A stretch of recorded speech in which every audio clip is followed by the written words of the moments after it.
जैसे ही जिम के अंदर पहुंचा तो दो मेहनतकश मजदूरों ने मुझे ऐसे घूरा मानो उनके जिम का फीस अर्नब देता हो। वहीं एक मोहतरमा को ट्रेडमिल पे दौड़ता देख लगा मानो बरखा मिल गई, लेकिन दिल को मायूसी के साथ झटका भी लगा, क्योंकि जब जुल्फों की माया हटी बड़ी दुखद घटना घटी।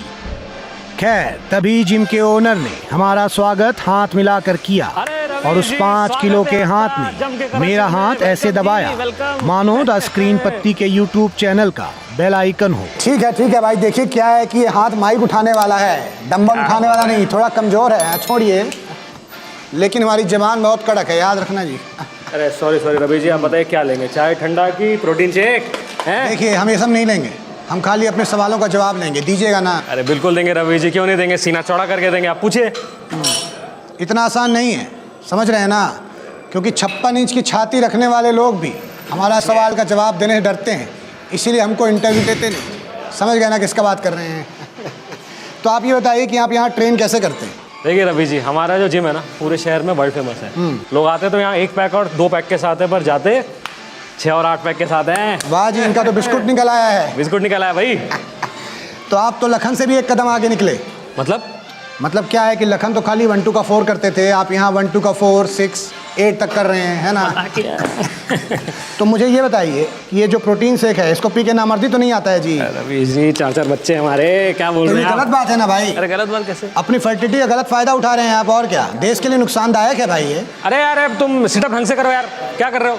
जिम ओनर की बातों से लग गया था ये जिम नहीं आसान, बस इतना समझ लीजिए कि वेट्स का दरिया है और रोज उठाने जाना है।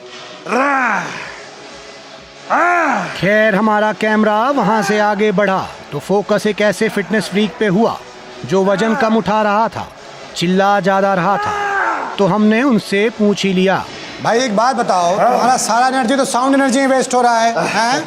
ये सही में दर्द हो रहा है कि ओवर एक्टिंग कर रहे हो? ओवर एक्टिंग नहीं है राजा जी। हाँ, टेक्निक है, टेक्निक। एनर्जी मिलती है इससे, जोश मिलता है। ठीक है भाई, देखिएगा जोश में होश मत खोइएगा। अब काहे चिल्ला रहे हो? राजा जी, ये चाइनीज, जापानीज और इंडियन मसल मेकिंग का मिक्स एशियन आर्ट है। Mix Asian art. इससे क्या है कि दिमाग और बॉडी दोनों सिंक पे काम करते हैं। और क्या है ना कि जितनी एनर्जी हम साउंड एनर्जी में वेस्ट करते हैं, उतनी एनर्जी ये कॉस्मिक एनर्जी के रूप में हमारे अंदर वापस भेज देता है। और Raja ji, energy and matter are consciousness of your body. It is not equal to ये तो नित्यानंद बाबा के भक्त लग रहे हैं भाई, क्योंकि इतना डीप फिजिक्स का नॉलेज नित्यानंद के चेहरा लोग को ही होता है ना? देखो भाई, होश में जोश खो दिए। इनके मैटर का सारा एनर्जी लगता है कॉस्मोस में चला गया। अक्सर एग्जाम का रिजल्ट कोई नहीं दिखाना चाहता, लेकिन वर्कआउट का रिजल्ट जो भी हो दुनिया भर को दिखाते फिरते हैं। वैसे ही एक जिम मेंबर से हमारी मुलाकात हुई जो हर 10 मिनट में अपना बिफोर एंड आफ्टर चेक करने के लिए कभी अपनी सेल्फी निकाल रहा था तो कभी डंबल उठा रहा था। काफी कम हुआ है जी। 2 महीना में एकदम कैप्टन अमेरिका लगिएगा। एक दिन रवीश जी, एक दिन हम होंगे कामयाब। आखिर इतनी मेहनत कर रहे हैं, लेकिन हमको लगता है थोड़ा वजन कम करने की जरूरत है अभी भी। रवीश जी, आपके लिए ये भी कर देते। अरे भाई, ये लीजिए रवीश जी। अरे भाई, हम बाहर नहीं अंदर के वजन कम करने की बात कर रहे थे, आप गलत सिस्टम पकड़ लिए। क्या कहा रवीश? कुछ नहीं कहे भाई। रवीश जी आपने कहा है, कुछ नहीं कहे, कुछ नहीं। रवीश जी आपने सिस्टम कहा है। सिस्टम रवीश जी, सिस्टम, वही तो। ये सिस्टम हमें हमारा वजन कम करने दे तब ना। अब आप बताइए रवीश जी, आप बताइए हमें, क्या हमारा काम सिर्फ वेट्स उठाना या वजन कम करना ही है? ये समाज के प्रति हमारा कोई फर्ज नहीं बनता। अब सड़क के किनारे जो समोसा, वड़ा पाव, चाउमीन, हक्का नूडल, जलेबी, ये सब बेच के अपना घर का गुजारा करने वाले गरीबों का क्या होगा अगर हम स्वार्थी बनकर सिर्फ अपना वजन कम करने लगेंगे? क्या ये सिस्टम उन्हें पालेंगे रवीश जी? नहीं। एक और मोदी जी कहते हैं पकौड़ा बेचो, दूसरी ओर फिट इंडिया का नारा लगाते हैं। अब इंडिया फिट रहेगा तो पकोड़े खाएगा कौन रवीश जी? इसे डेवलपिंग नेशन नहीं कॉन्ट्राडिक्शन कहते हैं, कॉन्ट्राडिक्शन कहते हैं रवीश जी। और जब इनके समोसे और पकोड़े जब बिकेंगे नहीं ना, तो इन्हीं के बच्चे भूख और लाचारी के मारे क्रिमिनल्स बनेंगे, हाथ में गन पकड़ेंगे और चारों तरफ देश में दंगा होगा। तब ये टोन बॉडी और सिक्स पैक अब उनके 1 से 2 इंच की गोलियों का सामना कर पाएगी रवीश जी? नहीं। मैं पूछता हूँ रवीश जी, मैं पूछता हूँ, क्या ये जिम वाले मेंबरशिप में सिक्योरिटी प्रोवाइड करेंगे रवीश जी? नहीं ना। एक बात बताओ, तुम प्रोटीन में हो कि ड्रग्स में हैं? जी, हम तो सिर्फ अंडे खाते हैं, देसी वाले ब्राउन रॉक। लेकिन भैया आपकी बात सुन के हमें ऐसा लगा कि आपको इस देश का रोजगार मंत्री होना चाहिए, क्योंकि आपने सिस्टम में बहुत अच्छा सिस्टम बना रखा है।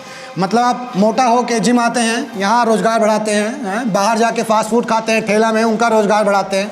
बहुत बढ़िया भाई, बहुत अरे रवीश जी नहीं, वो तो बस हमारा दिल ही कुछ ऐसा है, नन्ना सा नाजुक सही बात है, सही बात है। चंचल। तो विश्व युद्ध 2 के दौरान जब हिटलर को लोगों ने चारों तरफ से घेर लिया था, तो हिटलर ने भी कहा था चलो ये अच्छा हो गया, अब कहीं भी गोली चलाऊंगा कोई ना कोई तो मर ही जाएगा। ऐसी ही पॉजिटिविटी मुझे इनमें से आई। मुझे तो ऐसा लगता है कि इस देश को ऐसे ही बिल्डरों की, ऐसे ही युवाओं की ज़रूरत है। कुछ देर के लिए जिम में भारतीय ट्रेन वाली फीलिंग आ गई, जब किसी विदाउट टिकट पैसेंजर की तरह एक पहलवान को डंबल लेके बाथरूम में जाते देखा, तो हमने भी उसे टीटी की तरह जाके पकड़ लिया। क्या जी, क्या कर रहे हो? हाँ? अरे भाई हमारा कैमरा बाहर रह गया, हम रिपोर्टिंग कैसे करेंगे? खोलो। आओ जी। अच्छा वीरा, क्या कर रहा है भाई?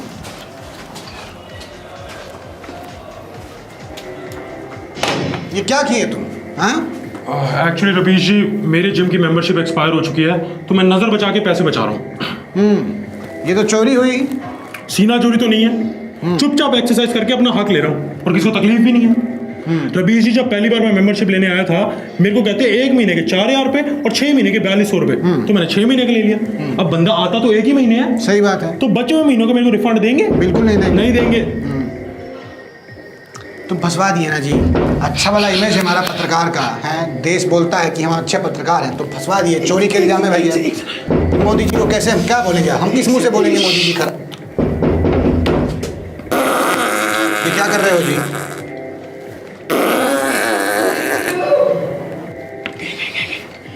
ये क्या किए तुम? परमाणु बम रवीश जी, इसकी धमकी काफ़ी होती है, आप तो न्यूज़ पढ़ते ही हो। सही बात है। तो ये बताओ, जब तुम फीस दिए थे तो 5 महीना आए क्यों नहीं? आलस, और क्या, जाते जाते 5 महीने लग गए। बहुत आलसी था भाई आपका आलस।